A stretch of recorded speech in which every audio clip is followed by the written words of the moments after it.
record this meeting. Thank you. You should all see that the event is now being recorded. Please be aware that this meeting is being recorded, and personal information such as your opinions, statements, and voice will become part of a public record under Section 27 of the Municipal Freedom of Information and Protection of Privacy Act. Records created for the general public do not restrict access and may be made available on the city planning website. Your registration information will not be disclosed as part of the public record. So what that means is when you signed in, when you registered for this event, you had to give some of your information over. That will not become part of the public record. So before we begin, I just want to acknowledge the land we are meeting on is the traditional territory of many nations, including the Mississaugas of the Credit, the Anishinaabeg, the Chippewa, and the Haudenosaunee, and the Wendat peoples, and is now home to many diverse First Nations, Inuit, and Métis people. We also acknowledge that Toronto is covered by Treaty 13 with the Mississaugas of the Credit, parts of it by the Williams Treaties signed with multiple Mississaugas and Chippewa bands, and is within the territory of the Dish with One Spoon Treaty. So this is the agenda tonight. It's fairly typical of our community consultation meetings. We're going to start with some introductions, then we're going to do presentations. I'm going to do a presentation as a city planner for the City of Toronto. Then I'm going to turn over the mic, the virtual mic, to the applicant to do their presentation. Then we'll have a period of questions and comments. And then we'll talk briefly about next steps. So for me, I have with me Stephanie Hong, who is a community planner who works with me reviewing development applications. And she's the host tonight. She's going to be helpful with some tech support. We also have Daniel Reynolds, who is with Transportation Services for the City of Toronto. We have Satara Fadai, who is with Urban Design at the City of Toronto. And we also have Trevor Greenman, who's with Transportation Planning with the City of Toronto.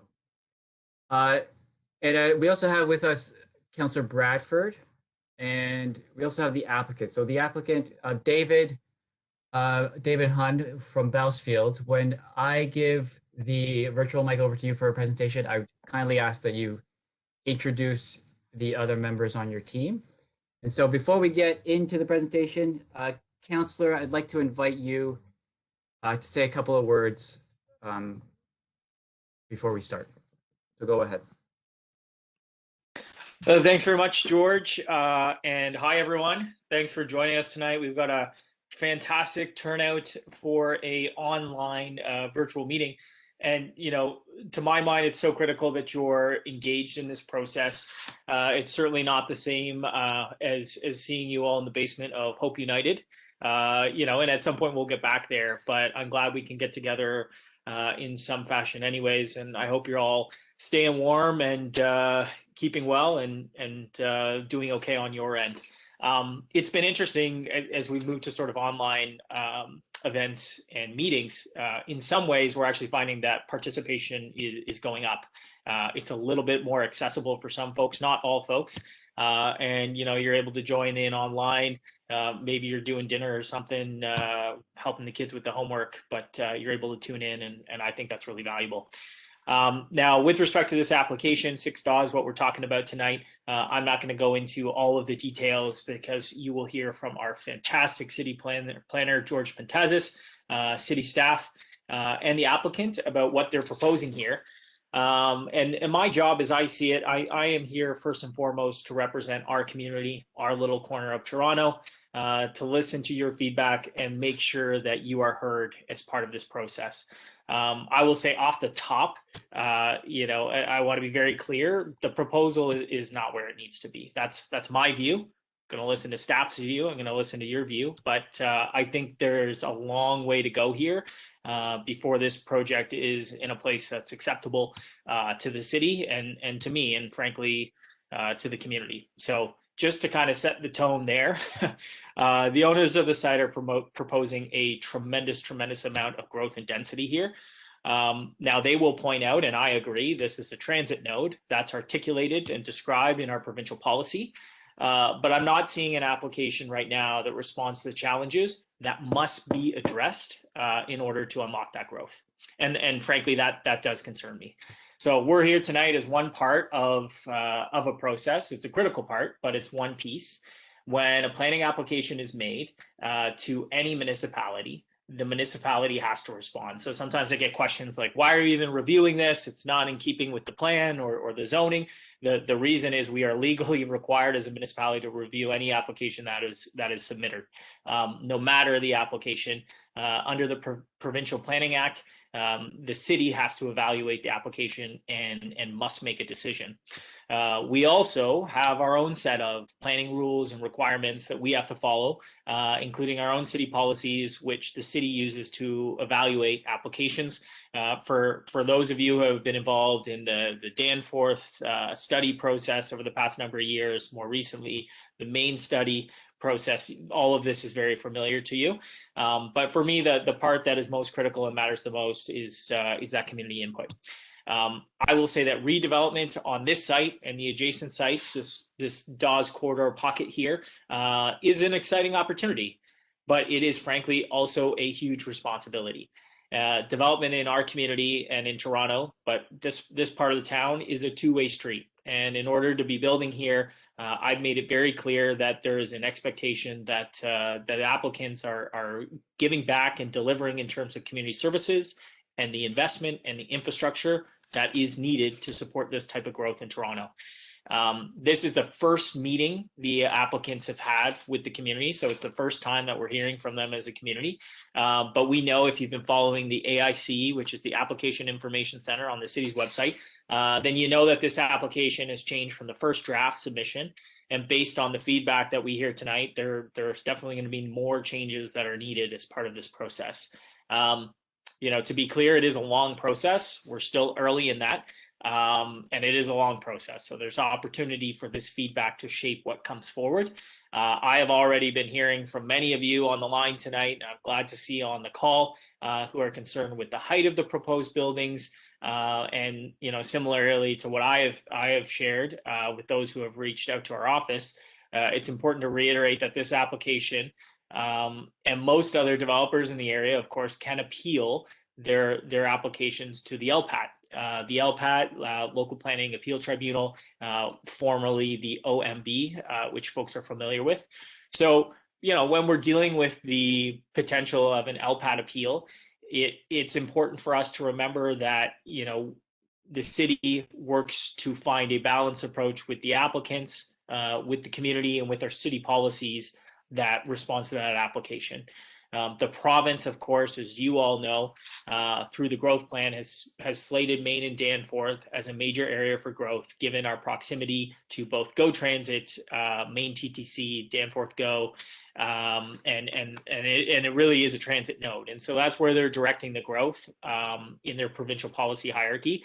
And in short, that means that there is density planned for this area. I am here, and I encourage you to approach this the same way. To work out how to accommodate all of the growth in a way that actually improves this neighborhood, improves this community, and gives back to our corner of the city. After the height and density discussion, which I've received lots of emails on, I've been hearing a lot about the community center. And to be very clear for folks, there will be no development in this area, not just on this application, because there's a number of others, 3 others proposed, without those applicants making major contributions to a community center and a park. Again, if we're going to have the growth and the density here, as stated by the province, we need to have that community and social infrastructure to support that growth. The first version of this proposal had a community center incorporated. For those of you who have been following it, you would have seen that. As we're going to hear, I'm sure, from both the city and the applicants, that's no longer possible because of rail safety and proximity to the rail corridor. So there are setback requirements that are mandated by, I believe it's the federal government, but they will outline us those details. That's no longer possible for a community center. But again, this site like all of its neighboring sites, will be contributing financially to a community center. And we're working on the details now on how that gets delivered. The city's also going to need to do some heavy lifting in there. That will have to get done. Other big priorities that I've been hearing about prior to this meeting and advocating for on your behalf, affordable housing. This is obviously critical. COVID, I think, has shifted the housing market a little bit, but we're still very much in the midst of an affordability crisis here in Toronto. I know that these applicants have made a commitment to work on that with us and are actively looking at affordable housing options and including options for affordable home ownership here on the site. Integration with Danforth Go. This kind of goes back to the main planning study and Danforth study. I know that there's folks who really see the value of that and include me in that camp.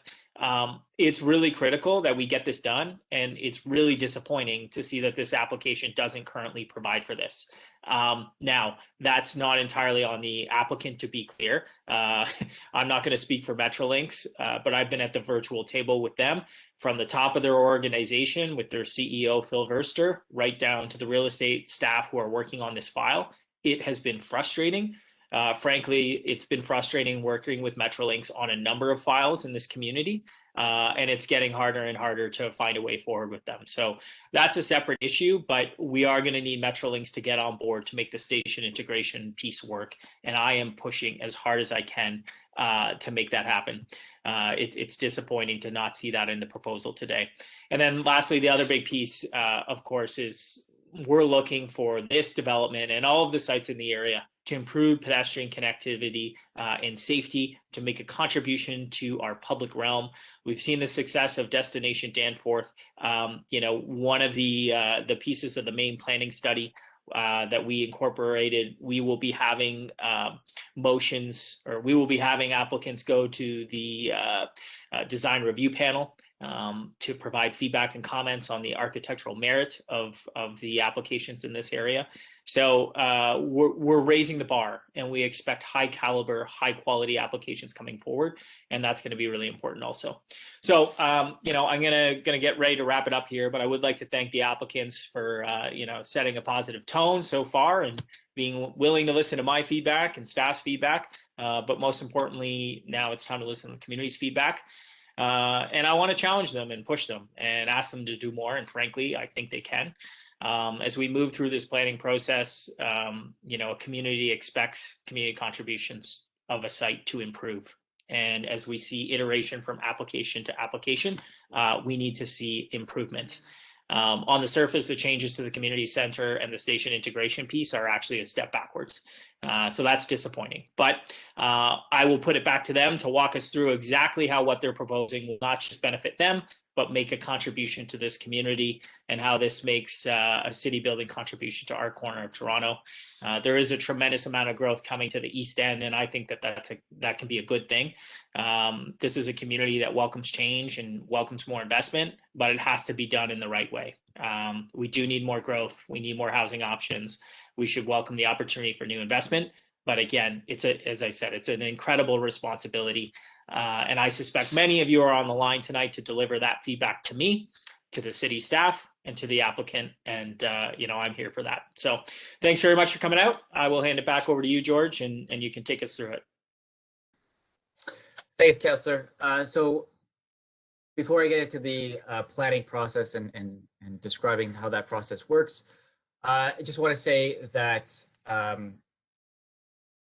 what you're going to hear, what the purpose of this meeting is to show you guys what this proposal is, to talk about the planning process, and then to hear your comments and feedback on the application. And then if you have any questions, we're here to answer those questions for you. But this meeting it's not making a decision. No decision is going to be made at this meeting right now. So we're all happy to hear your comments. And if you have a comment that you aren't able to share through WebEx, or you forget it and you think about something later on, then I'm a quick phone call or email away, and that's totally appropriate. And that's totally fine to leave your comments there. It's the same as leaving your comments here tonight. So don't feel like you need to be pressured. there's still time. You can leave me with your comments a little later after this meeting. Another thing I also wanted to note is that the application we're talking about tonight, the proposal we're talking about tonight, is a revised submission. So given the amount of time that has passed since the application was received back in November 2019, the applicant made revisions and made a resubmission. And this resubmission, the applicant believes has addressed comments raised by city staff in their initial application. And so the city is reviewing that resubmission to see if in fact those comments have been addressed, if any, and that review is underway. So having said that, let's get into the planning process here. So here's the planning process. This is how a development application goes through the process from basically submission to a final report. But this is really complicated, right? There's a lot of flowcharts here. So I'm going to break it down for you guys in a very simple flowchart here. So basically what happens is we'll get an application that's submitted to us.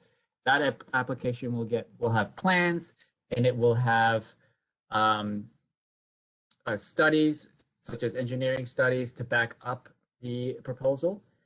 Then what we have here is those plans and studies will get circulated to city divisions, such as engineering staff, urban design, TTC, Metrolinx, our park staff, our community services and facilities staff, just to review the application and provide their comments. In that time, we'll write a preliminary report, which we did earlier when the application was submitted. And then we'll also have a community consultation. So usually we would have it early on, but because of the pandemic, we're having this application now. Then we would respond to the applicant. So our city divisions will have provided their comments. We'll respond to them with what our concerns and issues are with the application and what we think should change. And the applicant will take that back. They'll take the feedback from the community as well, and they'll revise their application and resubmit that application for further review. So that by further review, it basically restarts this circulation process. It gets recirculated again. And that process can happen a few times before we get to a final report. So let's say everything, the application, the proposal itself meets good planning, and it's a good proposal, then city staff will provide a recommendation to city council to approve the application. And all city planning does is provide a recommendation. It's city council that makes the final decision. If the application isn't going the way that city planning staff believe is good planning, then city staff might write a refusal report. And again, that's also a recommendation which council would decide on. The other thing that could happen is that the applicant could appeal the application to the local planning appeal tribunal. There's a certain amount of time that passes. It's about 120 days. If those days pass, then the applicant can appeal to the local planning appeal tribunal on what's called a council's failure to make a decision. And they can also appeal a decision on a final report, whether that's a refusal or whether that's an approval, although it's very unlikely that an applicant will appeal an approval. Usually those appeals come from a third party. So part of my job is to determine what the public interest is. And that fits into a lot of different buckets here that you can see. So the first is facts and figures. As I determine what the public interest is, I would look at the details of the development proposal and the physical context of the area itself, right? So the surrounding context. I would look at the various laws involved, so the zoning bylaw, any other bylaws that apply, council's decisions. I would have to consider the local planning appeal tribunal because it's part of the process if it gets down to that appeal, and any kind of committee of adjustment approvals that are taking place. That doesn't apply here, but it is a consideration if it does apply. Then there's also planning policies, right? There's quite a lot involved in planning policies, which include the provincial policy statement and the growth plan, both of those being provincial plans and policies. And then there's also the official plan, which is the city's official plan. And it's our plan to to direct how growth is supposed to look and occur in the city.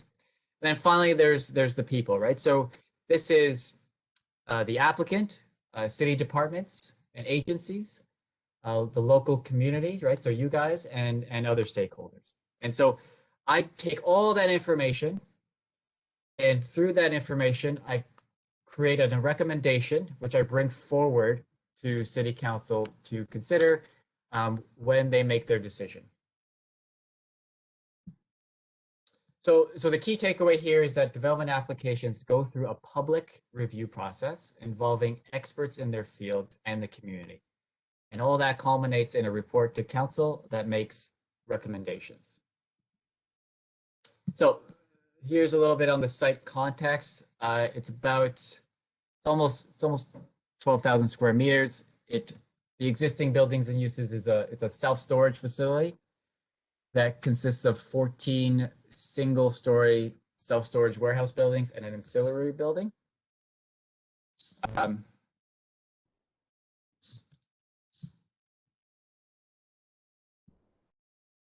So here's the context itself. If I'm just going to walk you guys through the existing and planned context here. So the yellow star there, that's where the development application is. It's all of this. It's a long but narrow property. We also have Hedreeve Park to the south here. We have Coleman Park. It's not on this map, but it's to the north here. We have the TTC Main Street Station, and we have the Danforth GO station here. You'll also notice the GO symbol in this location on this property. This is 8 Dawes, and Metrolinx also owns this property. On top here, over the red, this is the Danforth Avenue planning study, which is now in full force and effect, and we're going to talk a little bit about what that means. And then here, these other stars, these are all applications that are currently in with the city. So we have 2575 Danforth Avenue, which has a 15-story building approved in this location where my cursor is, and then a 32-story building approved in this location to the rear. Those are approved, but not yet built. Over at 10 to 30 Dawes Road, in this location where this star is located, we have a proposal for 2 towers at 24 stories and 41 stories. And this application has been appealed to the local planning appeal tribunal. And at 9 to 25 Dawes Road, we have a development application proposed at 24 stories and 30 stories, so 2 tall buildings. And this application is also appealed to the local planning appeal tribunal. And then here, all this blue is the Main Street Planning Study. And again, we'll talk about what that means. And as you can see, the Main Street Planning Study overlays on the application. And so it's within that study. So key takeaway here is the application is adjacent to a rail corridor next to the Danforth GO station and close to the main TTC station. They're about less than a 5-minute walk or about 5-minute walk from each other. And then the application falls within the Main Street Planning Study. So some planning policies we have here. I'm going to start at the top because that's really how it works. And then we're going to work ourselves down to the bottom. And so it starts with provincial plans and policies. And basically, it's the growth plan and the provincial policy statement.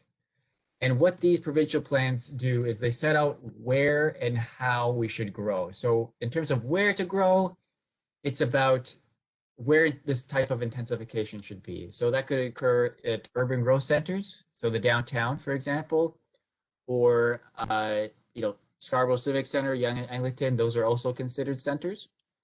It could occur at transit corridors and station areas. And so I've bolded this one because this applies for this area, right? Because we've got 2 stations, right? Danforth GO and main TTC station. So it would be considered a transit station area. In the growth plan, it's considered a major transit station area where growth and intensification is expected to occur. And then we also have areas where infrastructure is underutilized. So those are usually lands that, there's a surface parking lot. Those surface parking lots are usually underutilized. Then the provincial plans and policies talk about how to grow. So it's usually complete communities, which usually it's about it's all these things that you see at the bottom here. We have mixed use neighborhoods. We have easy access to live, work, and play, a full range of housing taking different shapes, and active transportation. So taking advantage of transit as much as we can, and promoting walking and cycling as much as we can as well. So that's what the province wants us to do. This is the urban structure map in the official plan. So we're now moved down to the city, the municipal level. This yellow star is where the application is. If I zoom in there, you can see it's right below where the avenues are. So avenues are right along Danforth Avenue. It's not within an avenue, but it's close to transit. So that plays a role in how intensification is viewed. So in terms of the land use designation, you can see the yellow star in this location. It's in red. It's in this red area. And so every property in the city of Toronto has a land use designation. And these land use designations tell us how growth is going to occur through development criteria. And so for the property, it's mixed use areas. Usually that's where we see growth to occur. It's usually in these red areas. These yellow areas are considered neighborhoods. That's not where we see a lot of development to occur. If we do see any development there, it's usually what we call gentle intensification, like basement apartments or laneway suites. The green is our parks and open spaces. And this portion right here, I guess it's supposed to be orange, but is apartment neighborhoods.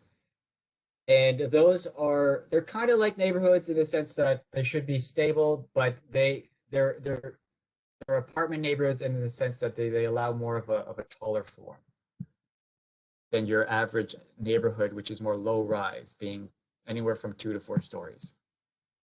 So Danforth Avenue study, planning study, like I mentioned before, it doesn't apply to the site, but I still think it's a part of the context. So you can see that it's just situated south of the Danforth Avenue planning study. And so the Danforth Avenue planning study, it resulted in an official plan amendment 420. So these are policies that are specific to the Danforth Avenue. And it was approved by City Council in July 23rd, 2018. It was appealed to the local planning appeal tribunal, but those appeals were settled, and now the plan is in full force and effect. So what that means is that properties in this area between Victoria Park and Coxwell could propose developments that are usually mid-rise buildings, anywhere from 24 to 27 meters in height. So that's about 7 to 8 stories. And it also allows for taller mid-rise buildings in exchange for non-residential uses in these hatched areas, which are considered office priority areas. So now here's the Main Street planning study. So this is the entire Main Street planning study. And the application is within that study. And so it resulted in official plan amendment 478, and City Council approved OPA 478 on December 19th, 2019. This study is appealed to the LPAT. And so what this study does is contemplate intensification in the form of mid-rise buildings and tall buildings in appropriate locations. So I'm going to walk you guys through the different maps and how the policies impact the development. And so I'm just going to walk you guys through it because it's much easier to do it that way, so you guys get a good visual. And so this is a streets and block plan. And so one of the things that the Main Street planning study wants is basically a Dawes Road extension. So here's where Dawes Road is currently. It terminates in this location, and the Main Street planning study says that it should be extended and loop around to come back to Danforth, where there's an existing traffic signal, a traffic light.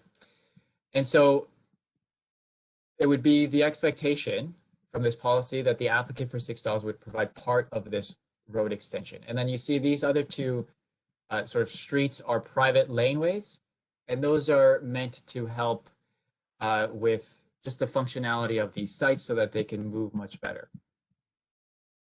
This next map is the employment priority area. So part of what the province wants is not just residential growth in these areas where there's, you have the two transit stations, but they also want employment growth. And so this study shows that the application would be required to provide employment uses. And in the policy itself, it states that it would need at least 3 floors of non-residential uses to encourage employment. Here we have the Parks and Public Realm Plan. So again, here's the star. Here's where the application is. It also includes the Dawes Road extension. It also includes those 2 private lanes. And so these green dots or asterisks are POPs, and those POPs are privately owned, publicly accessible spaces. They're potential locations for these POPs. And what those POPs are, they're not public parks per se. They're open spaces that the public can access, but they're owned by the private landowner. And then these orange lines, these are all mid-block connections to help to break up this area to make it more walkable.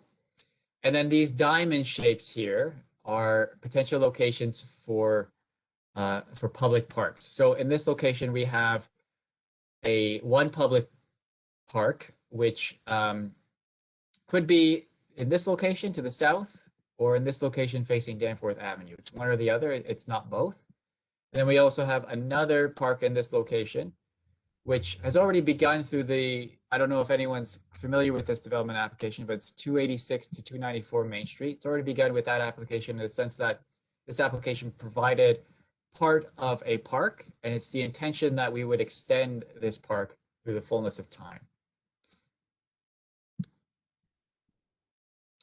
So here we're getting into some development and the built form, so how development is going to look. And so what OPA 478 does is it breaks down the development into 3 character areas. You have character area A, character area B, and character area C. Character area C is where the development is proposed. And so character area A is basically Danforth Avenue. It's OPA 420. It's those mid-rise buildings we had talked about before. Character area B, it's also it's also mid-rise buildings. And it's mid-rise buildings because it's surrounded by neighborhood. So that's the most appropriate form of development. In character area C, it's a larger area. The lots are bigger, and so that it could potentially accommodate tall buildings. So this is where we expect tall buildings to occur. And this area, this character area C, is further broken down into these 3 areas. And this part here, this lightly hatched area, is the height peak. And it's in this location because the tallest building in this area is 32 stories approved for the max. And so the idea is that from a official plan amendment 478, that the policy, so any new development would essentially fit within that sort of height limit, around 32 stories. And then these sort of dotted hatched areas are transition tall. So you can still have tall buildings here, but they would start to transition down in height as you got closer to these locations. And then in this area, this solid gray is transition mid-rise. So this is where we expect mid-rise buildings to be, anywhere between 8 to 10 stories.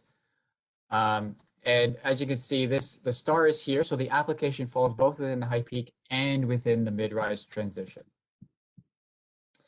And finally, this is the heritage map. There's no heritage on the site itself, but these are some of the other heritage buildings in the study area. So for the zoning bylaw, it's a technical. The zoning bylaw is more technical in nature, and what it does is it sets out, how much parking you need, what the setbacks are required, how much height, how much density. And so for this site itself, it's zoned I1 D2, so that's industrial. The D2 stands for a maximum density of 2 times the area of the lot. The maximum height for this area is 14 meters. And it allows for, a range of non-residential uses, including community services, retail and service shops, workshops, and studios, offices, automobile-related uses, warehouse, and other light industrial uses. So A key takeaway here is the provincial and municipal policies both speak to intensifying near transit station. New policies would allow tall buildings that are appropriately massed, as well as requiring non-residential uses and the creation of a new street. These policies are appealed to the local planning appeal tribunal, so they're not in full force and effect. So the applicant's proposal, I'm going to go through this fairly briefly because the applicant will be going into doing a more deeper dive into this. So here's the application. It's 4 towers at 44 stories, 46 stories, 37 stories, and 19 stories. And then there's some basic stats here. The residential dwelling units proposed is 1,467 units, 351 vehicle parking spaces, 1,469 bike parking spaces, about 3,500 indoor amenity space and about 2,300 outdoor amenity space. And it also includes part of what will become the Dawes Road extension. Here's the application. This is the site plan. So you can see the 4 towers in this location. It's divided by this open space, which would be a POP, so that privately owned, publicly accessible space. And that divides these 2 buildings. Oh, sorry, these two podiums, and on these 2 podiums are four tall buildings that are separated from each other. Here is the elevations. So you can see the buildings. This is facing the north elevation. This is the south elevation. And then this is the east and west elevations. And we can always come back to these. I'm just going through these fairly briefly because I'm just in the interest of time. And then, so the councillor touched on this, and this is for the community center. So the previous application had proposed a 6-story community center. And city staff worked really hard to see whether or not this community center could work. And we eventually came to the conclusion that it wouldn't work, and it's for various reasons. One of those being rail safety. So because the application is adjacent to a rail corridor, it needs to be, any uses need to be meet rail safety guidelines. And rail safety is peer reviewed at the City of Toronto. So I'm not a rail safety expert, but I do have a peer reviewer who would review a rail safety report from the applicant. And it just came down to, it just wasn't safe for a community center. And on top of that, there were design constraints because the site, while very long, is also very narrow. And with the addition of the public street, which was required, it just made the site even more narrow. And that really gave us constraints for designing the community center. And design constraints then led to programming issues. And it just came down to the community center just wouldn't be suitable for this location. Now, that doesn't mean that, all hope is lost for not getting a new community center. The city staff and our Parks and Recreation and Forestry staff who look at community centers, they're actively involved in trying to figure out which is the best location for a community center for this community, because they all recognize that this area needs a new community center. And so that is critical for them, excuse me. And we'll be getting, I'll hopefully be able to release more information about that as we study this area more and learn more about the best location for this community center. So that is to say, yes, there's no community center here, but let's not lose hope on never having a community center at this location. It just raised the flag that's saying we need something here, so let's get it. So reasons for the application. So we have, as I talked about, for the application itself is to amend the zoning bylaw. And so what that means is that it's amending what's currently permitted under zoning bylaw. So right now, the bylaw allows for 14 meters of height and 2 times the area of the lot. That's the density. And what the application is proposing is 4 towers, the tallest tower being 155 meters. And the proposed density is 8.14 times the area of the lot. So because of that, we need this zoning bylaw amendment application. So the issues to be addressed, and these are not exhaustive, they're just sort of a snapshot. And so some of these issues include, consistency and conformity with the provincial policies and plans, conformity with the official plan, so those policies, appropriate building height and massing, including transition, adverse impacts to light, view, privacy, and wind, appropriate public realm enhancements, unit mix, so creating family-oriented buildings, impact to hard and soft infrastructure, and parking, loading, and transportation impact. So just a couple of things here. One, hard infrastructure is usually your servicing pipes, right? Making sure that the development is getting water, basically. And then the soft infrastructure is your stuff like community centers and daycares and schools. And so that would also be reviewed and to see what the impact is on there. And there's another point I wanted to raise with the conformity with the official plan. So before I had raised the Main Street planning study, and I walked you guys through all the different policies and the maps and how it applies to the site. And so it's important to note that that Main Street planning study is under appeal at the Local Planning Appeal Tribunal, and the applicant tonight is one of those appellants. So what that means is that Council has approved OPA 478, meaning that it's Council's vision for the area, but it's not in full force and effect yet. And that ultimate decision will be made at the Local Planning Appeal Tribunal. So those policies, while they are informative and they help to guide development, they're not what's called determinative. So I can't solely alone because they're just not enforced quite yet. So that is my portion of the presentation. There's still a couple more slides, but that I will get into when we talk about how we're going to do the Q&A session for this community meeting. So right now, I'd like to turn it over to David from Bousfields. And David, if you could please introduce your staff. And while you're doing that, Stephanie, could you please load up David's presentation?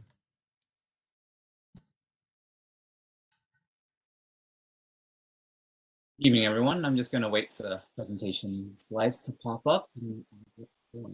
But first and foremost, I just want to thank everyone again for taking the time out of your busy schedules to join us tonight and to learn more about this project. We're here tonight to listen to your comments and to answer any questions that you may have. So with that, I'm just waiting for our slides.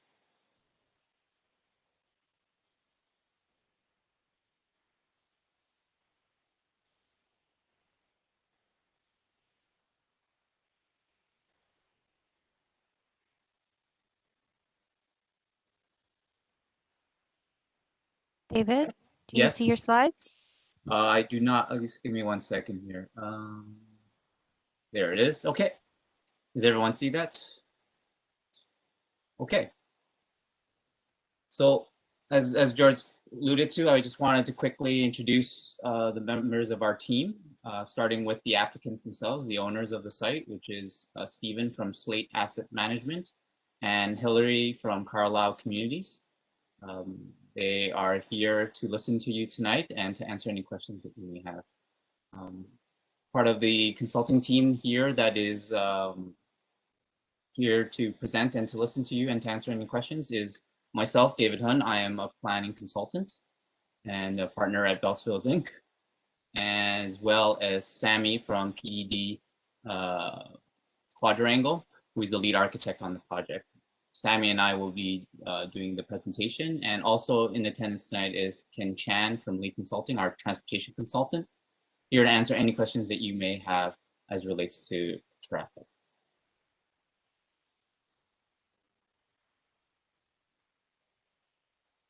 This next slide just provides you a quick overview of what's happened since our initial application, which was made back in November 2019, as George alluded to. Unfortunately, due to the pandemic, there has been limited opportunities to engage with you, the community. And as George had mentioned, the city had planned a community meeting back in March of last year, but the lockdown has, put that on hold until tonight. So we're looking forward to hearing your comments tonight because it's been a long time coming. However, to keep the application going, as George alluded to, we have been receiving comments from the city and from the various agencies and meeting with them to better understand the various planning matters that relates to the application. after which our team has been responding to those comments and making revisions to the proposal. Then at the beginning of the year, we did make a formal resubmission based upon that feedback and based upon those revisions. And while we're still waiting for those comments to be received from city and the various departments, we're looking forward to, again, listening from you in response to the new scheme that we put forward.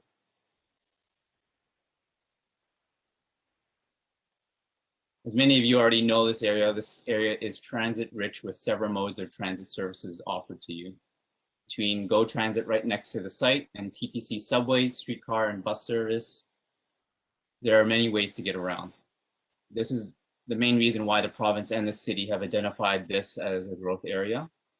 And the applicant and our team also agree with this direction, as this site offers an excellent opportunity to take advantage of and to utilize the transit in the area by accommodating some of the anticipated growth in the city.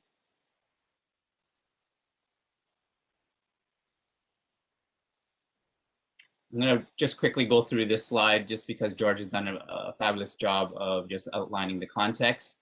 Just to remind you of where the site sits within the Main Street planning study and its proximity to the Danforth GO station, which is immediately south of the site. Here's that zoom in image again, just again put it into better context of what's in the immediate surroundings. We have Main Square apartment complex to the north, north of the Main Square Community Center, as well as the Canadian Tire site. And the site again sits really sandwiched in between these two locations.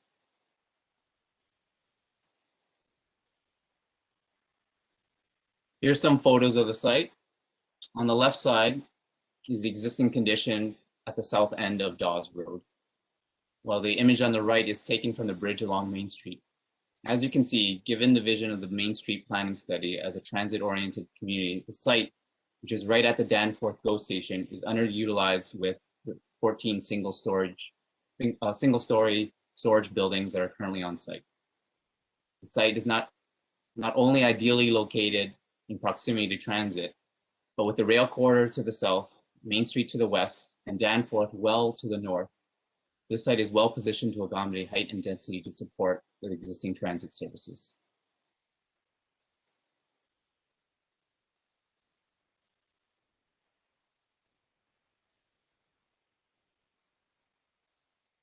George has provided a brief overview, and Sammy is going to go into greater detail with respect to the revised proposal. But I wanted to spend a bit of this presentation just to give you a high-level summary of the changes between the two. The two most obvious changes is the exclusion of the Metrolinx lands fronting Main Street, and as a result, no longer contemplate an integrated GO station. And the second is the exclusion of the community center, as George had alluded to. These exclusions were the results of discussions with staff, and the revised scheme replaces the community use with a self-storage use, as we are informed by the current operator of the self-storage facility that is well used by the residents and businesses in the area. So we felt that the continuation of this use would be what would benefit the community. Sitting on top, the self-storage use on the east end of the site is a new tower. The last change in response to staff comments is improving the stepping of heights and slimming of the towers. The tower floor plates are now smaller at 750 square meters, more in line with the city's tall building guidelines. And the western towers are now shifted slightly eastward to improve the separation to the properties to the west. And as well, the redistribution of the towers, locating the tallest tower more central to the site to provide a more gradual stepping down both to the west and to the east. Height for two of the towers have also been reduced as well, but Samuel will go into greater detail of that.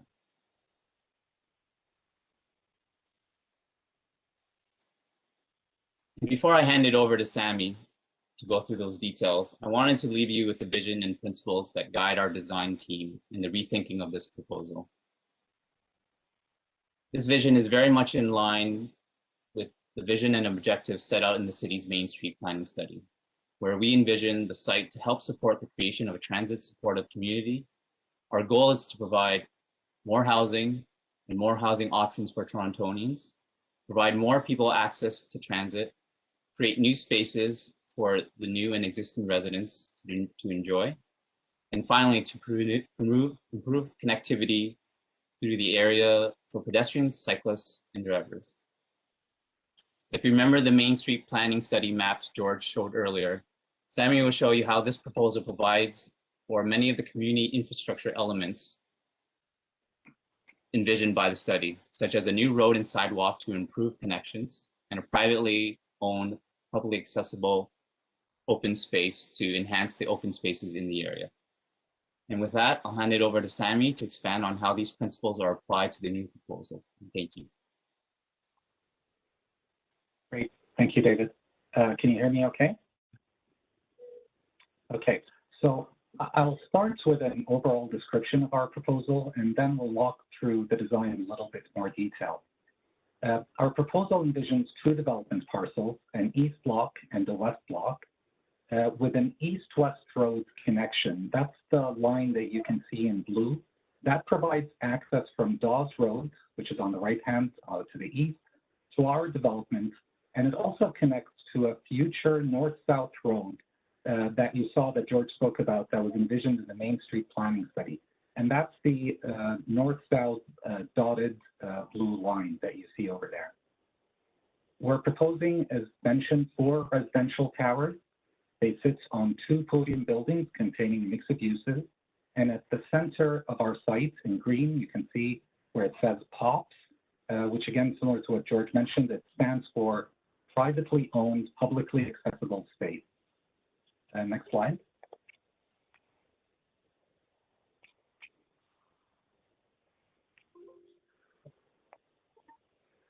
So just to touch a little bit on the built form, and then we'll go into a little bit more detail. Our towers range in height between 19 and 46 stories, with the tallest tower being the central tower in the west block, and then transitioning down in height towards the east and the west. As mentioned, the tower sits on top of the podiums, which are 6-story tall, with a minimum 3 meters tower to podium setback. And this dimension is very much in line with the tall building guidelines. The placement of the towers allow for a very generous tower separation distance, ranging between 28 meters and 59 meters. These are the dimensions that you can see in that pink color. That actually exceeds or far exceeds the recommendation of the tall building guidelines. And then, as David mentioned, all of our floor plates have been reduced in size, so they are 750 square meters floor plate, which again is in line with the tall building guidelines. Next slide. Next, I'd just like to spend some time and talk about the public realm element. So what you're looking at over here is what happens on the ground floor. And what we mean by the public realm is everything that is outside of our building that is experienced by the public.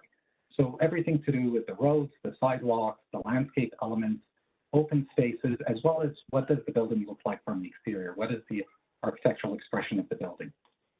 So as mentioned before, our site is elongated in the east-west direction, and that gives us a great opportunity to create a new urban frontage along the north facade. So to that effect, we placed active uses along the north facade.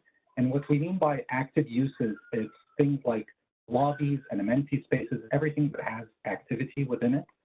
And then everything that is back of house, so things like the garbage, the loading, parking access, all of those, we push them to the back, which is to the south, and internal, so that they're really out of sight. And if they're out of sight, they're out of mind. You'll also notice there's 3 areas that are highlighted in this dashed red line. These are 3 landscaped open spaces that anchor our development.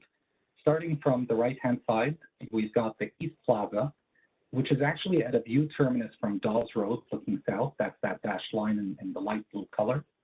And then in the center is the POPs, which is at a view terminus of that future north-south road, which is, again, that light blue dashed arrow line.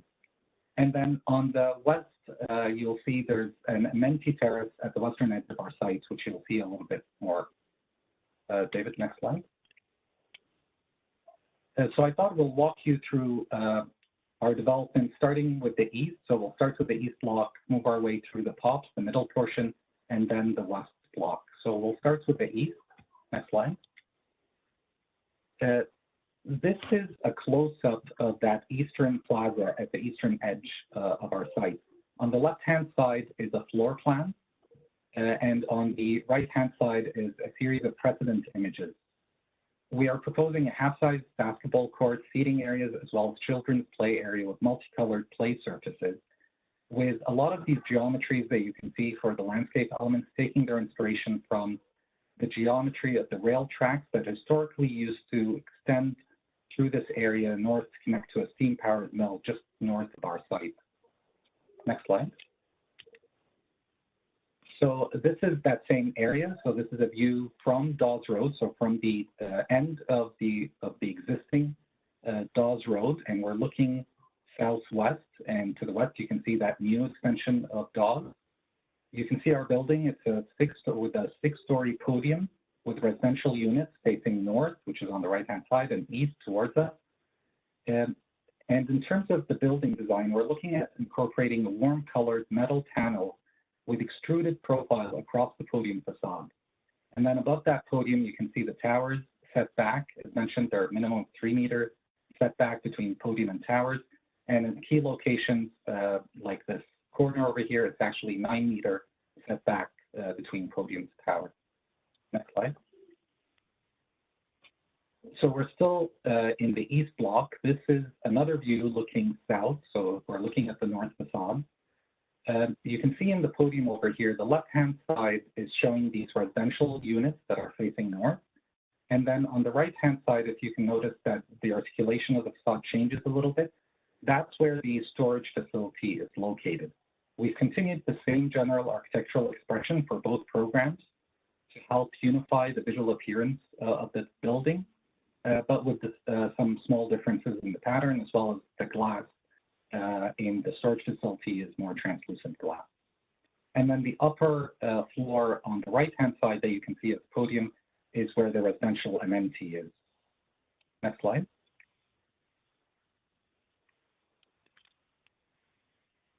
So next we'll look at the middle portion, which is the POPs at the center. Next slide. So similar to how we looked at the east block, you're looking at a floor plan on the left-hand side and then precedent images on the right-hand side. We're envisioning this area to have to include seating area, some tree planting, and wood decking. And again, the landscape elements, both the geometry and even the materiality, take their inspiration from the rail yard tracks of the area. Next slide. So this is looking towards the POPs. This is a view looking south. You can see the two blocks, the east block on the left-hand side of the image and the west block on the right-hand side of the image. The ground floor uses facing the POPs are the two residential lobbies that you can see on, so it's the double height residential lobby on the right-hand side and the other residential lobby on the opposite side. And that helps animate the space. It helps create eyes on that space, which is a very important safety consideration of public spaces like this. Next slide. Then lastly, so we've looked at the east block, the middle portion, which is the POPs, and now we're looking at the west block. Next slide. So again, at the end, at the western tip of the block, we're also proposing an open space, and here it's an amenity terrace. Again, you can see the plan on the left-hand side and some precedent images on the right-hand side. The amenity terrace includes a series of ramps and stairs that connect indoor amenity on 2 different levels within the building, but it also helps do something else. It helps negotiate the difference in the elevation between our new east-west road, which is on the right-hand side of the plan, and Main Street, which is on the left-hand side of our plan. So by doing this, we're accommodating for a potential pedestrian connection from this new road onto Main Street, and especially if Metrolinx redevelops their station in the future. Next slide. So this is a view of this area. We're standing at Main Square looking south. Again, you can see the podium, the 6-story podium with the residential towers set back above. And you can see the amenity terraces with the ramps and the stairs connecting the grade of the road, which is on the left-hand side, and Main Street, which is on the right-hand side. Next slide. So continuing with the West Block, this is a view standing on Main Street, looking southeast. So this shows the overall development. It shows what you can see in gray right next to the streetcar is potentially where a new Metrolink station would be located if they were to develop an entrance at this location. Next slide. This is again, we're still standing on Main Street, but now we're on the south side looking north. In terms of programming within the podium floors, we actually don't have any residential units within the podium facing south. This is because of restrictions on the uses that could be located facing the rail corridor, as you've heard from George as well. Instead, we've located some of the private amenity spaces, residential indoor amenity spaces, indoor and outdoor, as well as the storage facility, which is located in the East Block.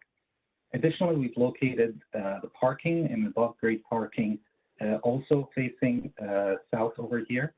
And as you can see, all of these different program spaces are screened by the same facade components as the rest of the podium.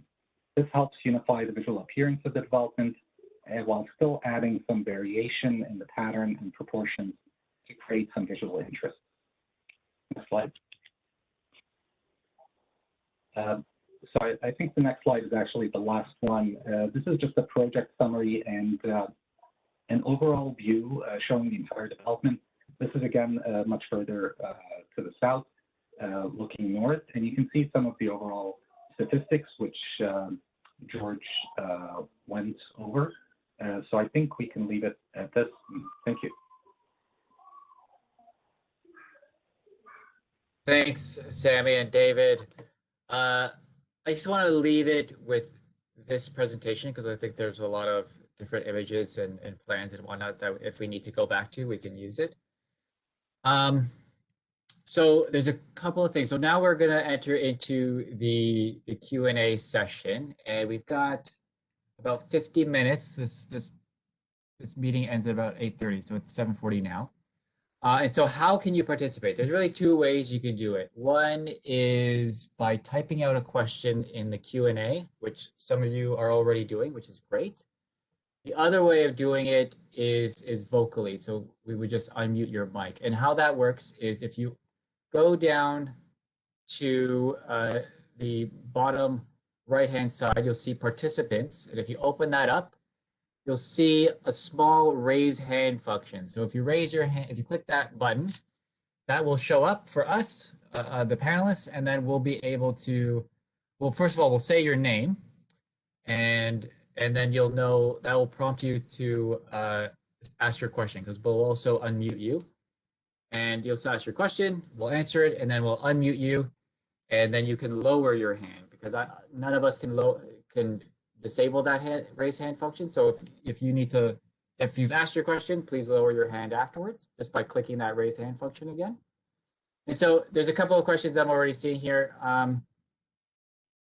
First of all, it seems like no one saw my cursor, which is unfortunate because it's one of the best features of virtual consultations. So sorry about that, guys. So some of the questions here we have is, the first question I have is from Jeff, and it's Metrolinx is never at the table. Who do they report to? Do they not report to the city? Is the TTC represented tonight? So neither the Metrolinx or the or TTC are panelists. That doesn't mean they're not involved in the application review. They are involved in that review. They would get circulated and they would provide their comments. They would give me their comments, and then I would include those comments as consideration for when I make a final recommendation on the application. So so they help, they're part of those buckets that I had talked about before. They help inform the public interest. And so for the second question here, I have a question from Mark, and I'm just going to use first names. So for Mark, it's I support this project adding density to this site next to Danforth GO Station, but want city to ensure that any project of this size in the neighborhood would generate at least 200 plus units of new affordable rental units. What is the current affordable housing count? So,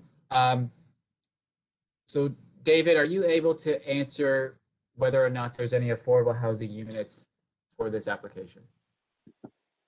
Yeah, I can start off, and then one of the applicants can jump in if there's anything to add. But really at this time, my understanding that the applicant has been meeting with a lot of affordable housing providers, both rental and ownership, just to evaluate what their wants and needs are as a provider, to see what the right fit is as it relates to the proposed development and what can be accommodated on the site. So at this time, there's nothing really to report in terms of the number of units, because the applicant is still very much meeting with various providers to evaluate what the needs are from a provider perspective, and then also through ongoing discussions with you, George, and city staff to better understand what the needs is in the city with respect to the number of units. So thanks, David. I'll maybe just quickly add to that. That's exactly where we are, and we've heard loud and clear from the councillor and planning and the community that is a priority. So as David mentioned, we are in discussions with multiple groups to try to understand who the best partner is, and we'll have ongoing discussions with the councillor, the community, and with planning staff to help us form what the best structure for affordable housing here could be. I would just add and say certainly a application of this size and density as proposed here, there needs to be provision for an affordability component. Obviously, a few years ago, it looked like the province was moving forward with inclusionary zoning, and the city and the regs were coming in place for that. That would have made this process a lot more straightforward. At this point, it's an ask, but as you can hear from the applicant and city staff, it's something that we have asked and articulated, and something that I'm going to need to see to support the application moving forward. Great, thanks everybody. So I'm just going to answer a couple more of these Q&As, and then we'll get to a couple of raised hand functions as well. So I have a question here from Justin, which is, with the amount of development that is coming up in the Main Street and Danforth area, I believe the Toronto Transit Commission should consider adding a second exit entrance at the Main Street station to accommodate and handle the potential influx of residents. So thanks for the comment, Justin. A lot of these second entrances from the TTC, they're usually for a safety requirement for, so that if there is an emergency, God forbid, people can get out of the station effectively and safely. So that is something that I can raise with the TTC. And so thanks for leaving your comment on that. So I have a question here from Michael Gibson, which is, what will happen to the community center? So I'm assuming that you mean, so there was a community center proposed on this site. That's no longer the case, and that's due to rail safety concerns as well as design constraints because the site is narrow. So it wasn't a suitable location for a community center. But if you mean the main square community center, that community center is on land that's leased to the city. That lease is coming up, I believe, at 2023, and the city's park staff are actively looking to extend that lease while they figure out a suitable location for the new community center. So there's still more questions here, but I kind of want to turn to some of the raised hands so we can hear some fresh voices here. And so Stephanie, if I could ask you to yes, say who the person is and then unmute them, and then that person can ask their question. okay, we have a raised hand from Natalie Kaufman. I will unmute you right now. Hi, can you hear me? Yes, Yes, we can hear you. Great, thanks. Okay, I have a lot of questions, but I'll try and narrow it down. First of all, you said that this is, I guess, addressed to someone from the development, is that you're planning to have storage because that's important in the community. I'm not sure if you realize, but a new storage facility has just been built to Calvin Avenue. It's a very large storage facility, so I don't know if that's been taken into consideration. So that's one question I have. The other is about green space. I'm very concerned about green space. We live at 8 Trent, and we already don't have enough green space with what's here right now. And increasing the population by this much without consideration for green space is a real concern to me. I also have questions about schools. Are we adding more schools with this many more people? I'm assuming some of those people are going to be children and teenagers. So yeah, I guess I'll leave it at that because I do have a lot of questions, but those are my main ones. That's great. Thank you. So I can answer the question on the schools, but before I get to that, David or Sammy, would you guys like to address both the storage question as well as the green space question? Yeah, I'll start with the storage question and say that, we'll look into that and really, what we've been doing is working with an operator to better understand the wants and needs of this community. What we've been told is the current facility is well used and well utilized, and given the potential influx of new residences and businesses potentially in this area, I think the need for storage, given the unit types here, is probably something that would be a desirable amenity offered in this area. So we'll continue to look at the wants and needs of the community to assess what the right mix is. But in terms of our initial approach here is really thinking, again, just maintaining the use on site. As it relates to the public realm question or the public space question, again, in line with what the Main Street Planning Study envisions on our site here, we very much are cognizant of the need for more open space. So as part of this development, as Sammy described and showed you in the proposal, is that publicly accessible private open space that's in between the two development blocks on this site. The intent of that space is to allow the public access into that space and to use that space freely throughout the day. And then I'll add that as part of the Main Street Planning Study, there's also a plan for a new public park somewhere on the lands too. So I think both on the site and more broadly in the Main Street Planning Study, there is a vision for more open space opportunities.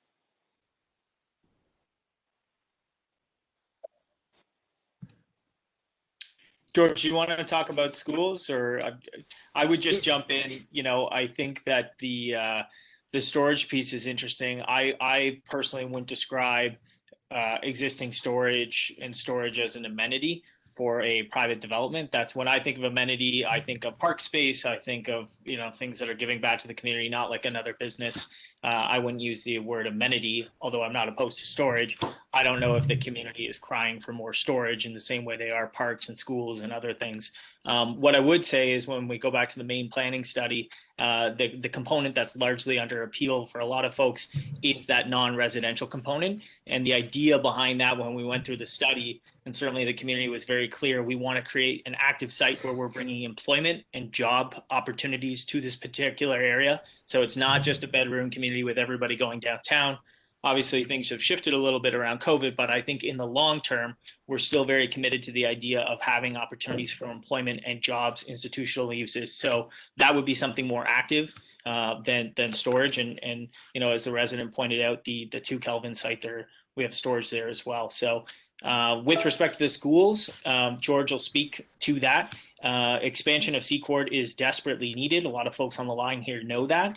It is in the queue. It is currently unfunded by the province, but it is continually identified as one of TDSB's school sites that definitely needs to be, they've got, 11 or more portables there existing. So it's bursting at the seams as is.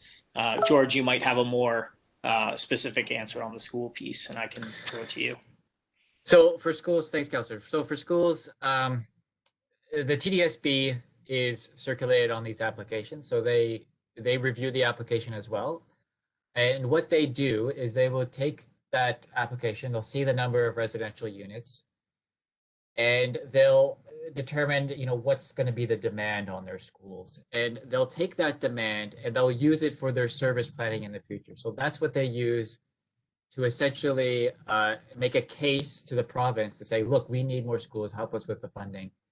And then hopefully if that case is good, then the province will provide funding and the school capacity will increase. But it really depends on what their review is and how they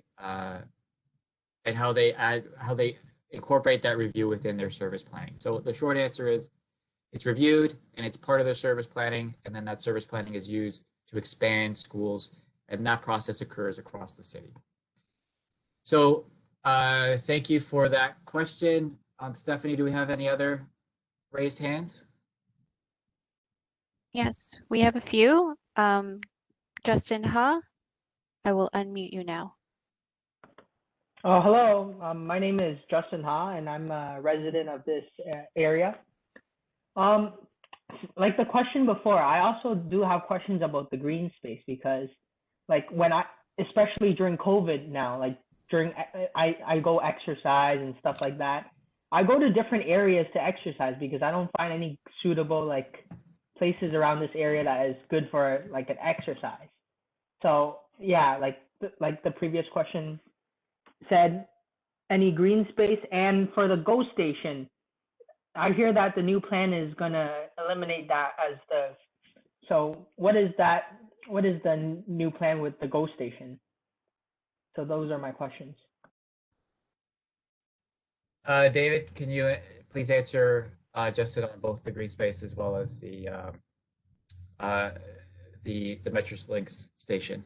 Sure, I'll start with the Metrolinx question, or the GO station question. And I think at this time, as I alluded to earlier, the Metrolinx lands that front onto Main Street, which form part of the application, the initial application that proposed the integration of the GO station, is no longer part of this application.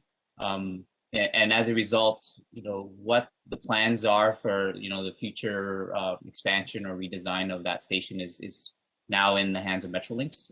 And we're not part of those processes right now, but what Sammy had shown you as related to that amenity terrace area is the ability to connect to that space if that opportunity ever arises. And so what we've tried to accommodate is really future-proof our development to allow for future connection if that's the case. But in terms of the plans for a redesign of that station, it really is in Metrolinx's hands at this point. But we are very much keeping track of any communication with them to better inform our design potentially, as well as any news about any expansion of that station. Again, as it relates to the open space, as it stands now, our planned POP space in between the two development parcels is seen more of a passive seating area, open space area. But I hear your point, and we're taking notes as the need for not just open space, but more active open spaces. So that is something that we will take with us in our notes and consider as part of any redesign of the open space as part of any kind of future resubmission. So thank you. Okay. Thanks, David. Thanks, Justin, for your question. So I'm just going through some of the Q&As. We'll talk about some of the Q&As and then switch back to the raised hand function. So I'm seeing questions here about some of the POPs again, and I think we've answered a lot of those questions in terms of from what I heard from David, he's going to take back. He's writing down notes. He's going to take back to see how they can improve activities and making sure that those spaces are welcome to the surrounding community. I see a question here, which is, can the developers tell us more how they plan on supporting the development of a community center in the area? So David, are you able to answer that? Well, what I can say, I guess, at this stage is to kind of voice what the councillor had said about intentions of the need for a community center in this area. And I think, should we get to the point where we can have further refined discussions about community benefits, if it ends up being one of the community benefits that is very important to the community, it's part of the consideration as to what we can contribute as part of this development in the area. So that is something that unfortunately we can't provide it on site, and that was our original intent. But very, very open to other forms of being able to contribute to a future community center in this area. Thanks, David. So I have a question here for the city. So the question is, it was mentioned that city staff are actively looking for a new site for the community center. With all the development happening, will there actually be space? How will the city make sure this is a priority? So it's a priority because, one, the councilor has made it a priority for city staff to review it and make sure that there is a community space in here, that his intentions are well known to city staff. Also, in terms of space, even though there are other developments in the area, park staff can negotiate with those developments to see if they're willing to place the community center within their building. And then there's also other locations that we can look at as well. I don't have all the details about that just yet, but I do hope to share them relatively soon. And then so that, because I know there's a lot of questions about this, I think it's important that we study it fully before I'm able to give an answer. But the short end of it is that there's going to be a community center in this location, in this area. I'm not sure where exactly it will be, but there is going to be a community center in this area. So for another question. Yeah, I would just sorry, Councillor, go ahead. No. I just echo. This is obviously very much a priority, as everyone here on the line knows. And George is right. Staff are looking at some different locations in the area, in the site. In fact, there was one that was floated that wasn't in the immediate area, and we immediately said no. That does not serve this community. That does not serve these new residents that we will be welcoming into the community. This does not respond to the intensification on this site. That is not an option. So there will be a community center here in this area, in this vicinity, this Dawes main development corridor here. That will be delivered. Thanks, Councillor. So I have a question here about with such high density planned, how is transit, TTC, as well as the GO train? How's it going to address overcrowding? So like schools, the TTC and the GO transit, they're both, they both review the application and they review whether or not, again, it's part of their service planning. So it's very much the same answer as the TDSB.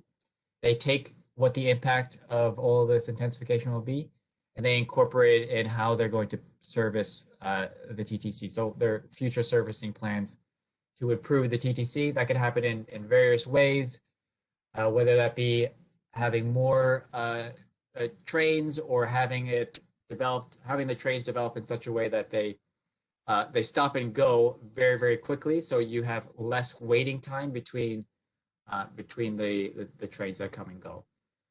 And so they use the circulation review to inform their service planning and then make a decision on how best to service their stations.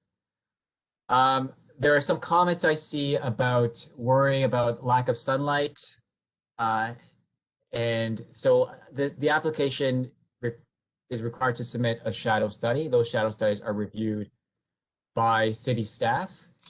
And typically the idea is that we wouldn't want to shadow low-rise neighborhoods for the entire time. So the policy is basically to adequately limit shadow impacts on neighborhoods. So adequately limiting means that doesn't mean that there's not going to be any shadow, but it just means that it has to be adequately limited. So a shadow study was provided, and that's being reviewed. Steph, do you mind if we go to some of the raised hand functions and hear some of the Sure. questions? We have a question from Philip Pothen. Sorry if I mispronounced your name. I will unmute you now. Thanks, everybody. First of all, I just want to sort of commend the proponent and the city to the extent that the city has had involvement in the very small number of parking spaces in relative terms on the site, and the emphasis on bike parking and active transportation. That does, it takes seriously the fact that the expectation here is that people will be using means of getting around other than motor vehicles, and that's great.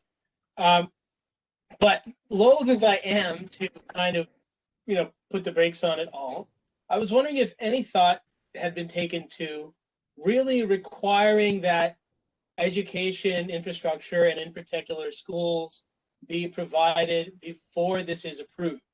I hear the schools issue being discussed as a sort of, oh, we'll pass it on to the school, they'll put it into their process, hopefully they'll convince the province to do this. But with respect, that isn't what the Planning Act provides for. The Planning Act requires you to take into account whether there's adequate educational infrastructure now at the approval stage. And my question is, is there any, communicating to the developer, hey, maybe we won't be able to do this now until we get approval of the school. And, and in particular, I'm not saying this in any way because I don't want this development to go ahead. I do want, substantial intensification at this location. People need places to live. But the reality is this government is willing to bend over backwards if it's going to allow a development to go ahead. So if we were to say, hey, these developments can't go ahead unless you get the schools approved and you fund it quickly, might that be a way of knocking loose that funding for our school? Say not until you actually approve the school extension. And, can we really approach it in that aggressive sort of way, with a view to extracting that concession from the province? So Phil, thanks for the question. So I don't work for the Toronto District School Board. I don't know what their service planning is or what their capacity is. I seek their advice, I seek their expertise, and they inform me on whether or not the development should go ahead. And part of that would also mean that they need to support that that stance, and they need to be prepared to go to the local planning appeal tribunal if it comes to that. And so that discussion hasn't been had with the TDSB on this site. If they do want city planning and they're recommending that this proposal be refused, that's not what I've heard from them. But that's certainly within their recommendations to me so that I can incorporate it in my review and then inform the councillor and city council when they consider this application. And I would just add, thanks George, and thanks Phil for the comment. It's a good point. It's well taken. With all of these applications, the challenge, of course, with with the Planning Act and the way these things go through the development approval process, as soon as the application is submitted, there is a virtual and literal clock ticking on how these applications get reviewed. We had done from my office some intergovernmental work, with our MPP on behalf of CCORD, trying to advance additional funding and sort of making the case to up the priority for Secord in the TDSB's review of infrastructure requests for 10 schools or so that they put forward annually.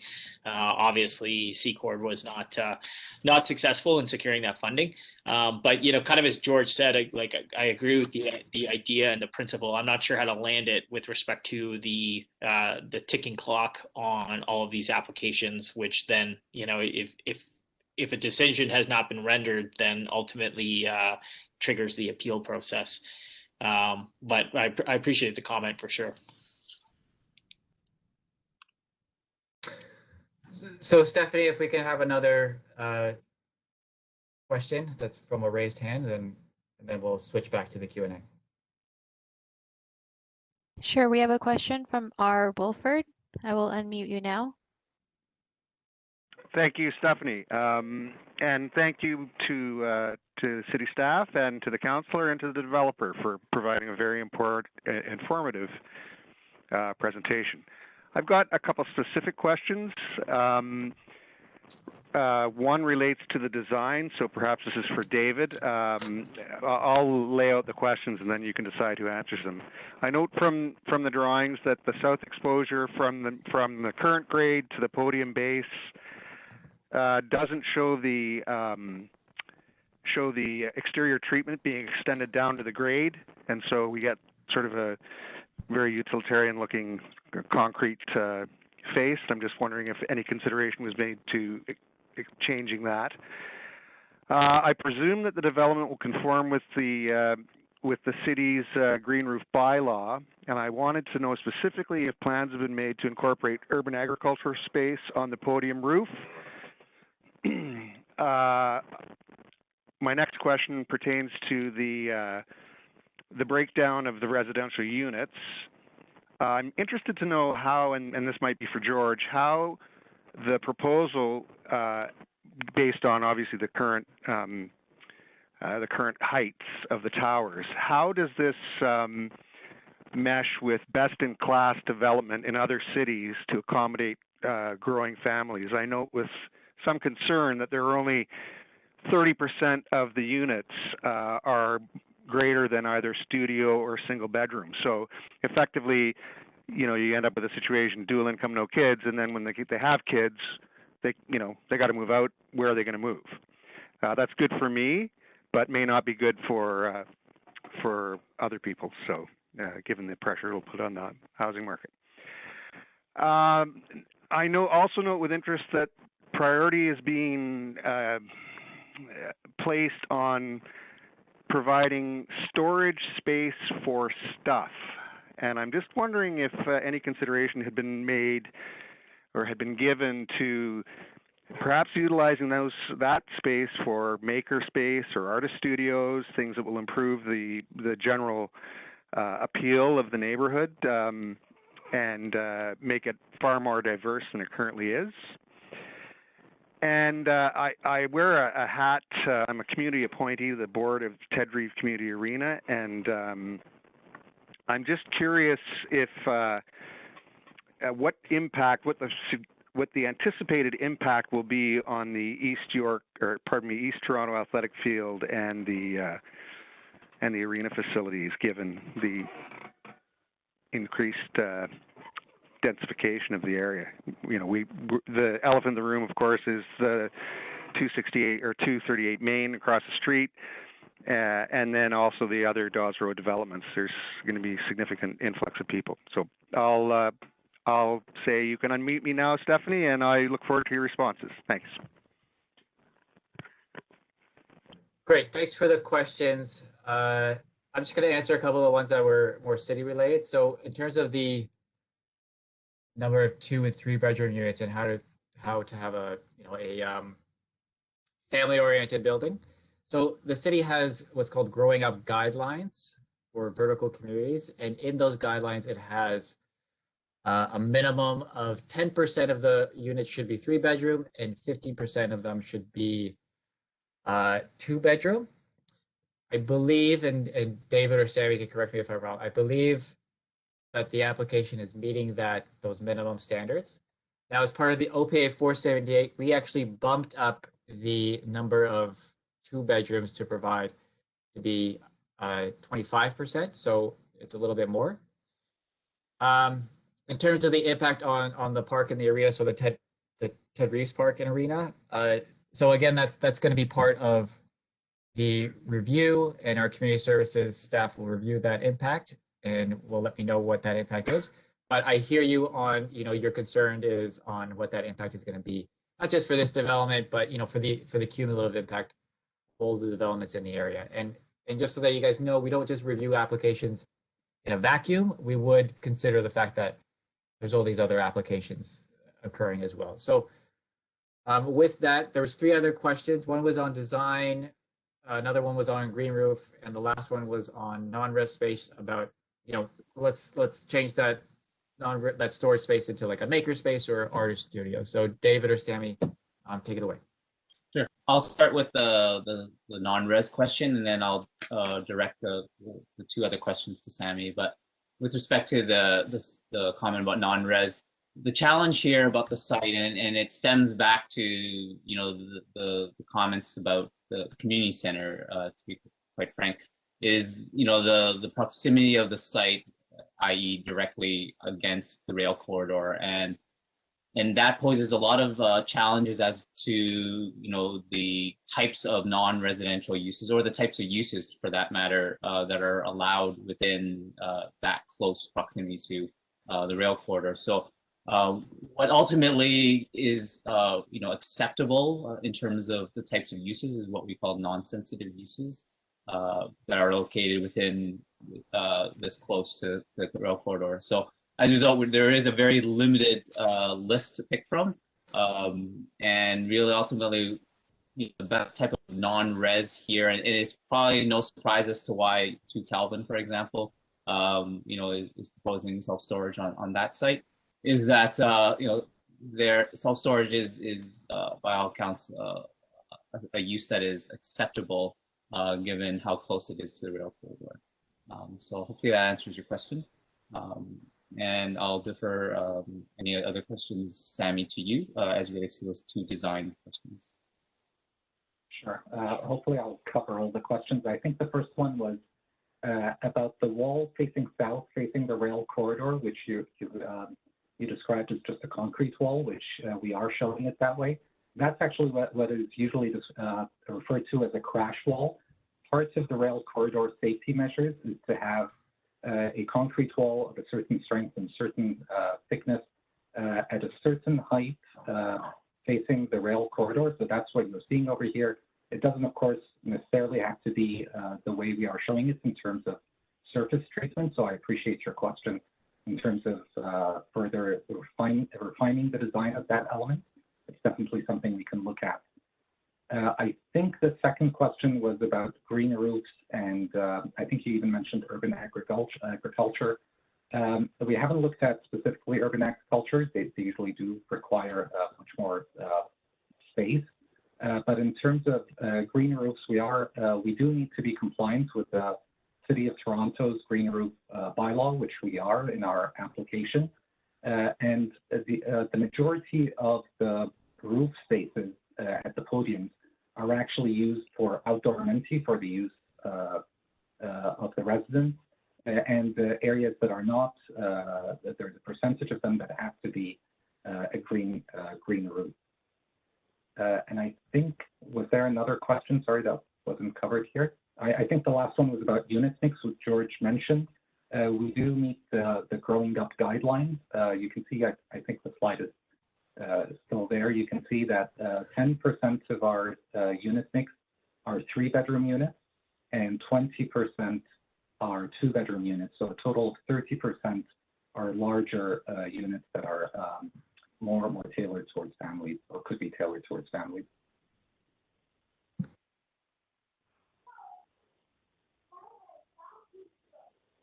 Thanks, David. Thanks, Sammy. So I'm going to go through some of these Q&As because we have about 15 minutes left.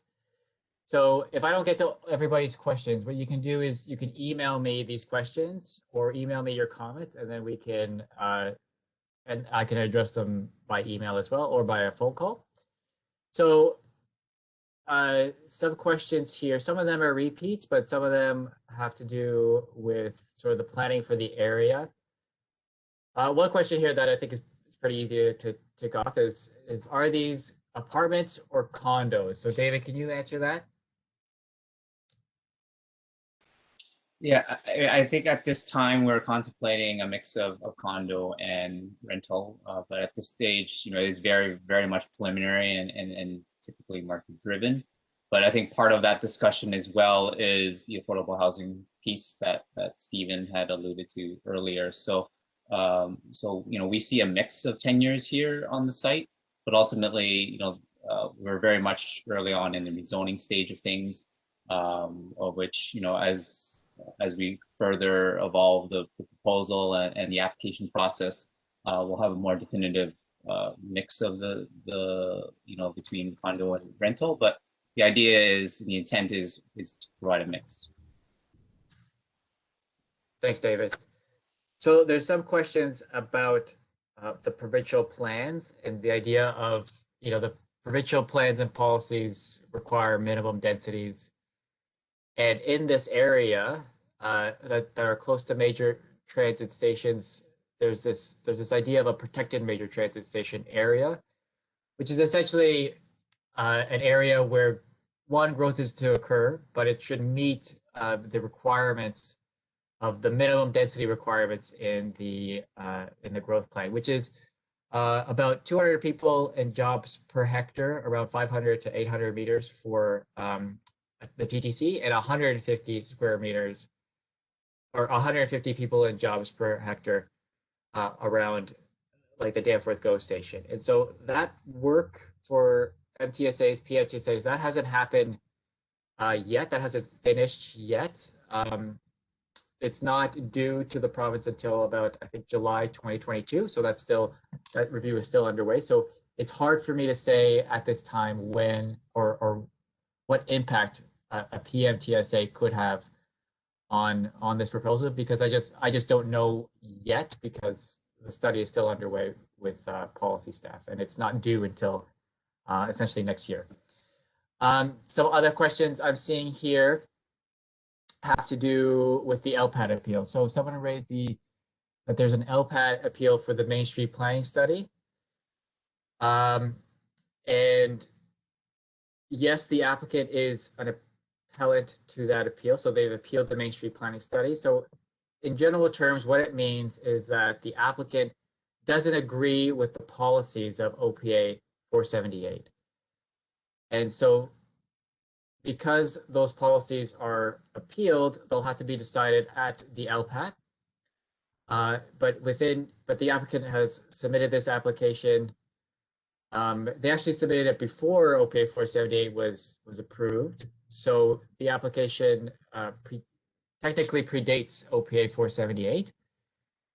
And we would work with the applicant to see if they can try to meet as close as possible to OPA 478. So other questions I'm seeing here is,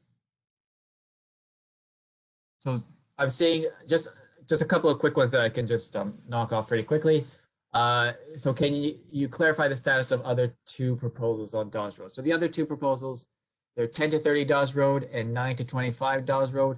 Both of those applications have been appealed to the local planning appeal tribunal. So they're both under appeal. I see another comment here about, giant buildings dwarfing everything around them. And so the idea behind, so what the official plan requires is that it requires transition into lower scaled buildings. So even though city staff agree that this is an area where tall buildings should occur, we still want those tall buildings to fit within this area. So we'd still want these heights to be lowered to fit more, to better fit and better transition to those low-rise neighborhoods. So you have the neighbors to the south, for example, you have the neighbors to the east and the west, and as well as to the north. So all those factors are considered in terms of transition. And of course, the farther you are, the less transition you need. The closer you are, the more transition you need. There's some questions here still about the community center that was proposed before, and whether it was, could it be incorporated in the podium?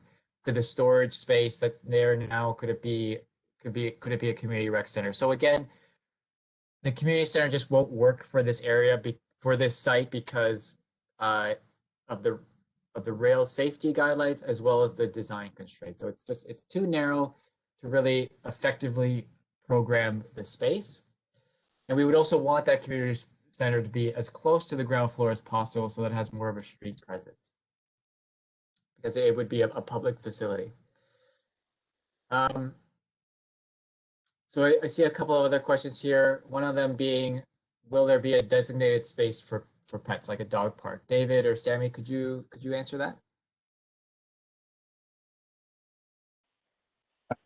Sure, I can just say that part of the outdoor amenity would be tailored towards pets, and the city actually has guidelines regarding with that regard.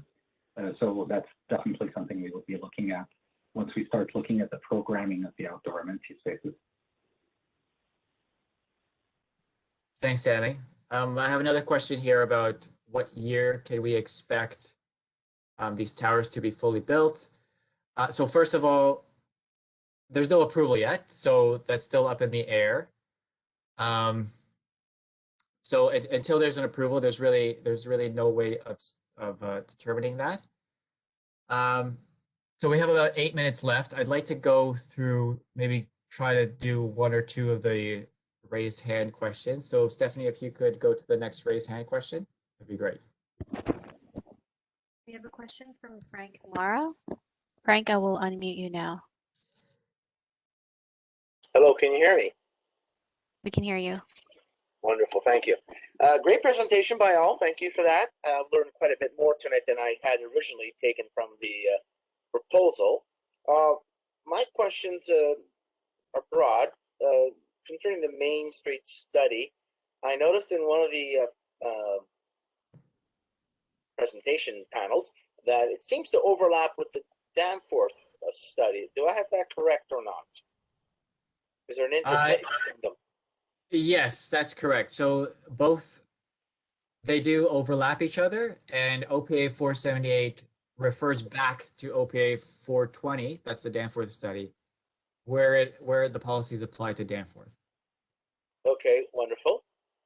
Now related, I don't think anyone's mentioned yet or it's been touched on, the proposed new road along the north face of this development, or application rather, depends quite a bit on the connecting route to Danforth, I guess as a relief point. But from what I can tell of the panels presented, it seems to run through the heart of a property, an actual structure.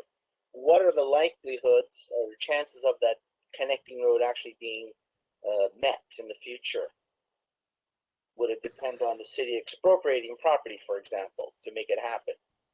Because if the development goes ahead one way or the other, it does seem like a good idea that that connecting road do happen as well.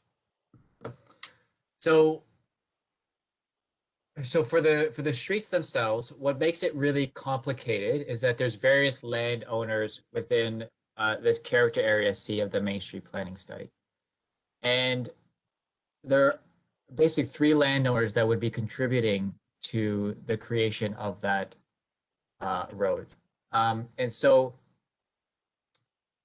not all of them are in. So for example, the Canadian Tire site is not in for a development application. And it's through that development application that we would get the north-south connection and the remainder of the east-west connection. So right now, what you're seeing through this development application is that 6 Dawes is providing its share of the road. And so that share of the road will be private for the interim. It'll just function in the interim as a private road. And then in the future, when new development occurs along in the Canadian Tire store, then the rest of the road will be required, and it'll make, it will connect the dots essentially. And so there aren't any plans to expropriate land, and it would all be taken by way of development. And it's very common to do this through these types of master planning studies. It's unfortunate that it isn't just one landowner. If it was one landowner, then we would just get the roads right now. But because it's different landowners and they're all at different times of when they're proposing development, and at different timelines, it makes it that becomes a challenge for us. And so what we're trying to do is work with the applicant around their the parameters of their lot, basically, to get as much as we can to achieve this complete community. I understand that. If I can have a follow-up question. So it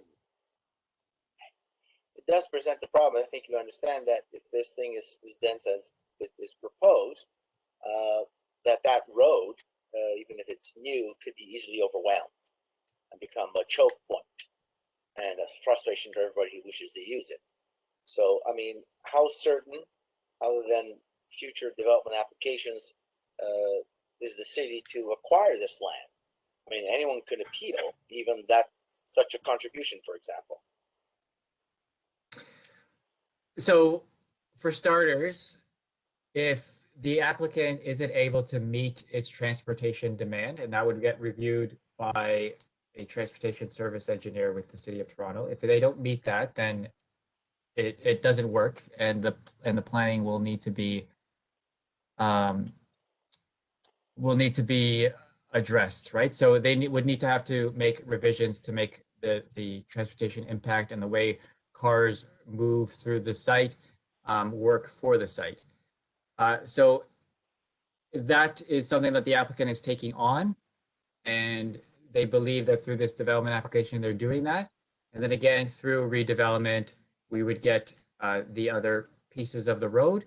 And yes, it's under appeal. The Main Street Planning Study is under appeal, but it's still the city's interest that we are going to get that street. It's still my push to get that Dawes Road extension.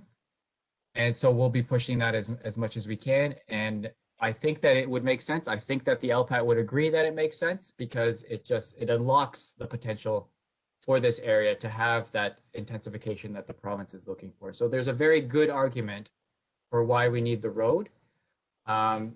It's just, yeah, it will take time, because we're going about it by way of through development. All right, thank you. No problem. So I see 2 more minutes. So I'll do one more question. Stephanie, just one more raised hand question, and then we'll close for the night. Sure. Blake Patterson, do you still have a question? I will unmute you now. Hi. So my basic question is, you talked a lot about the POPs as a substitute for the park space. And often I know that, like, as it's private property, downtown, a lot of the times the use is regulated, and security will like patrol and kick various people out.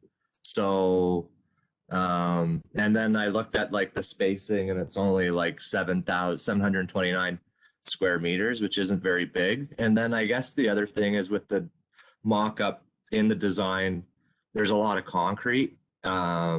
So it looks like, and I just wonder what you want to do, or what you plan to do about like the heat island effect. Thank you. How do I do this? So you can't unmute yourself, so that's great. Thanks for the question. So I'm going to address the POPs, and then Sammy, I'll turn it to you for the heat island effect. So for the POPs, so the POPs would be secured, like just the space of it would be secured through a zoning bylaw amendment application.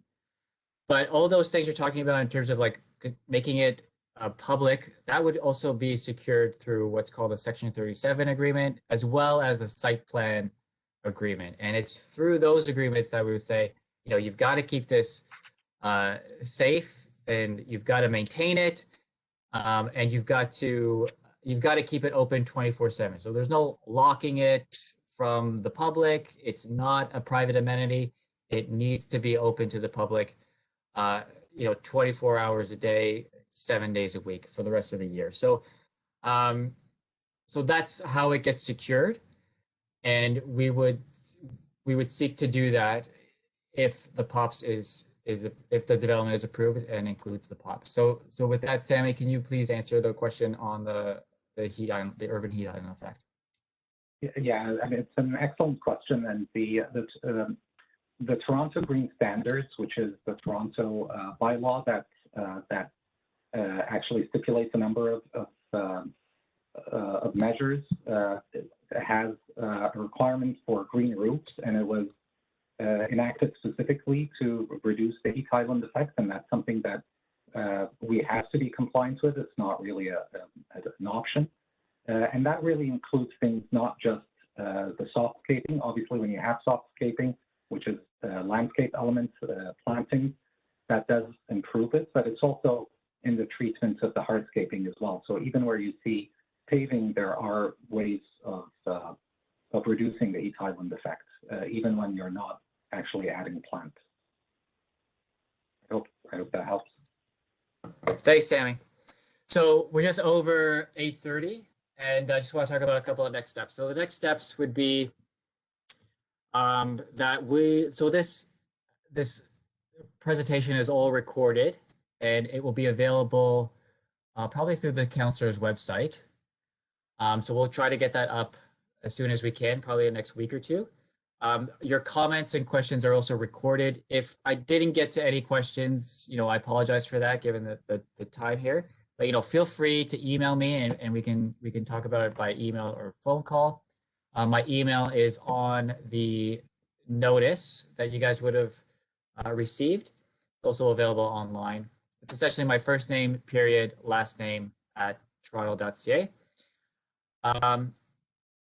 Also, if you have any comments that you want to leave with me, you can do so as well, either by phone or email.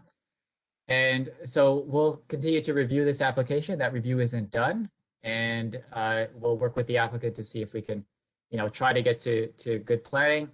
The applicant is obviously taking down your comments as well. They'll consider those comments as they think about their proposal. And Councillor, I don't want to put you on the spot here, but if you would like to say anything, just let me know. Otherwise, I can close it up for the night. Yeah, no, that's it, George. Thanks everyone for being on the line and hanging in all night. I was taking notes of your comments. My staff are on the line. I think most importantly, you made your views very clear to both planning staff and the applicant, and clearly lots of work left to do on this one. So they'll take it away and see what they come back with. But I do my gratitude for everyone for being on the line today. I really appreciate it. It's important. That's great. Thanks, Councillor, and thank you everyone for attending. I know this isn't an ideal while it's virtual, but we do appreciate you taking the time out here, and we hope to see you guys soon. But in the meantime, please, wash your hands, physically distance, and wear a mask, and just take care of yourselves. So thanks everybody.